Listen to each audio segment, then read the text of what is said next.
जय हिंद। स्टडी बसेरा के नए वीडियो में आप सभी का हार्दिक स्वागत है। आप कुशल मंगल हैं, आपकी तैयारी अच्छे से चल रही है और मेरे छोटे से प्रयास से आपको हेल्प मिल रहा है। इसी आशा और विश्वास और आपकी कुशलता और सफलता की कामना के साथ स्टार्ट करते हैं आज का पहला प्रश्न। आज का पहला प्रश्न है, बेलिंग, मस्टरिंग एंड शेयरिंग का संबंध किससे है? ऑप्शन ए भेड़ पालन, बी कपास की खेती, सी मुर्गी पालन, डी जूट की खेती। इसका आंसर हो जाएगा ऑप्शन ए भेड़ पालन का संबंध है।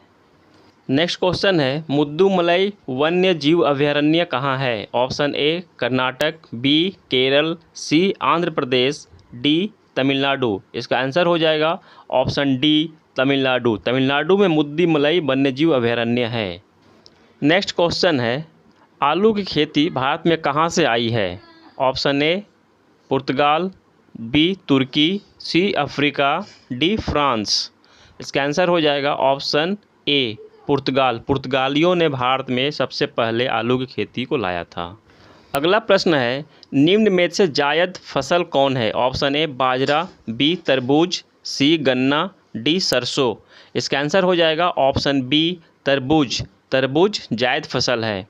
जायद फसल मार्च अप्रैल के महीने में लगाए जाते हैं और उसका एग्जाम्पल है तरबूज, खरबूज, ककड़ी, खीरा, कद्दू, भिंडी वगैरह सब्जियां जायद फसल के एग्जाम्पल्स हैं।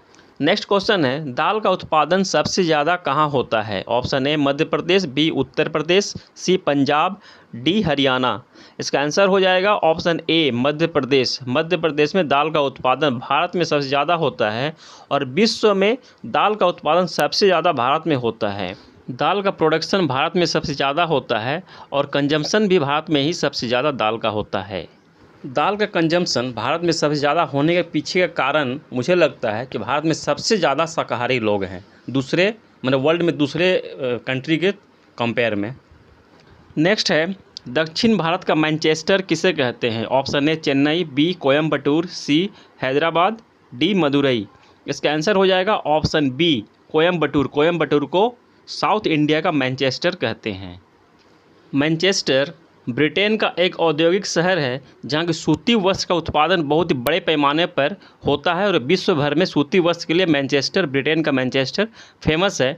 उसी तरह साउथ इंडिया में कोयम्बटूर शहर में सूती वस्त्र का उत्पादन बड़े पैमाने पर अच्छी उत्पादन होती है, इसलिए उसे साउथ इंडिया का मैनचेस्टर कहा जाता है। और भारत का मैनचेस्टर अहमदाबाद को कहा जाता है, गुजरात के अहमदाबाद को कहा जाता है कि वह सूती वस्त्र का उत्पादन बड़े पैमाने पर अच्छी क्वालिटी में होती है। दक्षिण भारत का मैनचेस्टर तो कोयम्बटूर को कहते हैं। तब आपके मन में ये सवाल आ रहा होगा कि उत्तर भारत का मैनचेस्टर कौन सा है? उत्तर भारत का मैनचेस्टर किसे कहते हैं? तो उत्तर भारत का मैनचेस्टर उत्तर प्रदेश के कानपुर शहर को कहते हैं उत्तर भारत का मैनचेस्टर। और पूर्वी भारत का मैनचेस्टर पश्चिम बंगाल के मुर्शिदाबाद शहर को कहते हैं। पश्चिम बंगाल के मुर्शिदाबाद शहर को पूर्वी भारत का मैनचेस्टर कहते हैं। इस क्वेश्चन से रिलेटेड एक्सप्लेनेशन थोड़ा बड़ा हो गया, थोड़ा लंबा हो गया, परंतु ये बहुत ज़रूरी था। आई होप ये इन्फॉर्मेशन आप लोगों के लिए हेल्पफुल रहेगी।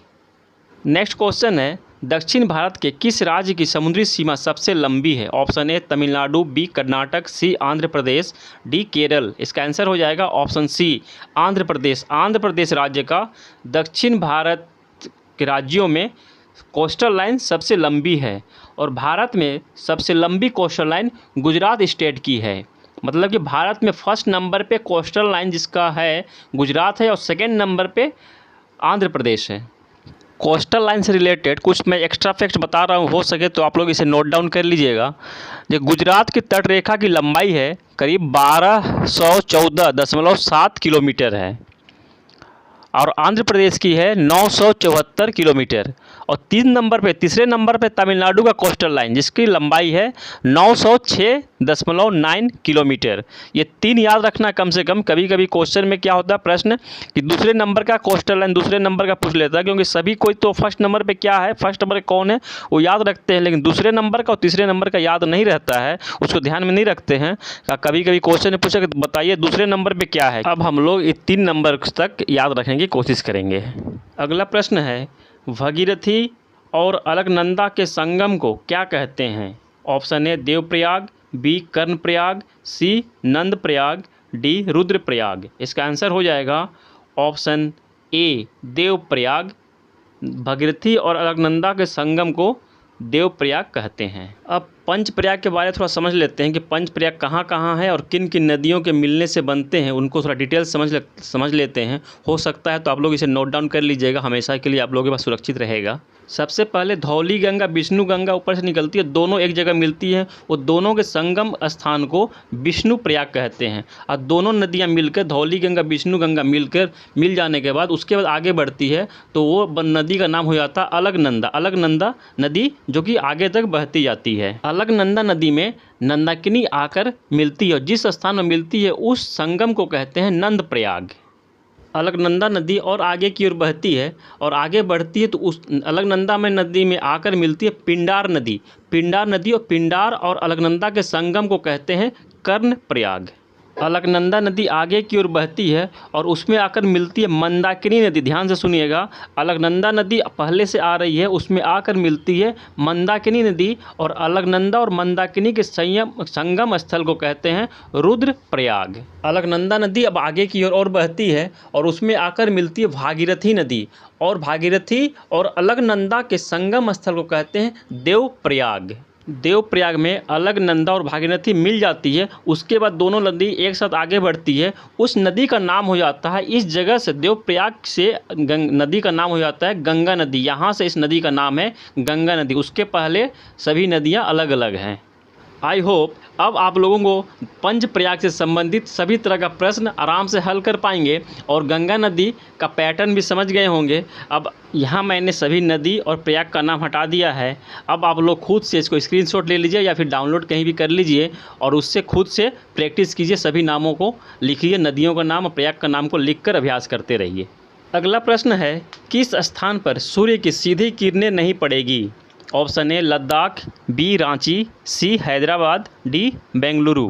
इसका आंसर हो जाएगा ऑप्शन ए लद्दाख में सूर्य की सीधी किरणें नहीं पड़ेगी। अब ये समझ लेते हैं कि सूर्य की सीधी किरणें लद्दाख में क्यों नहीं पड़ेगी और रांची, हैदराबाद, बेंगलुरु ये सब जगह में पड़ेगी, क्यों पड़ेगी, इसको समझ लेते हैं। ये हम लोग सर्कल किए हैं कि अर्थ, इसको मान लीजिए एक अर्थ है। सूर्य की पोजीशन हमेशा ट्रॉपिक ऑफ कैंसर और ट्रॉपिक ऑफ कैप्रिकॉर्न के बीच में ही रहती है। जो शेडिंग मैंने किया है येलो कलर से, उस एरिया में ही सूर्य की सीधी किरणें पड़ती है।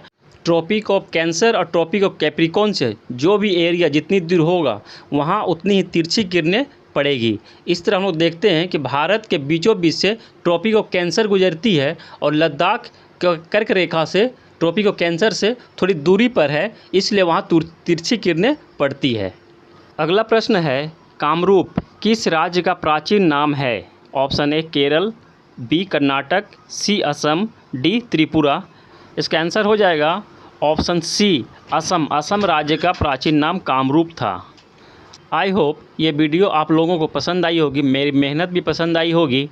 ये वीडियो आप लोगों के लिए इन्फॉर्मेशनल और हेल्पफुल रहने वाली है। चैनल को सब्सक्राइब कर लीजिए और वीडियो को लाइक शेयर ज़रूर कीजिएगा। आप सबकी सफलता और मंगल कामना के साथ मिलते हैं फिर नए वीडियो में। तब तक के लिए जय हिंद, स्वस्थ रहें, मस्त रहें।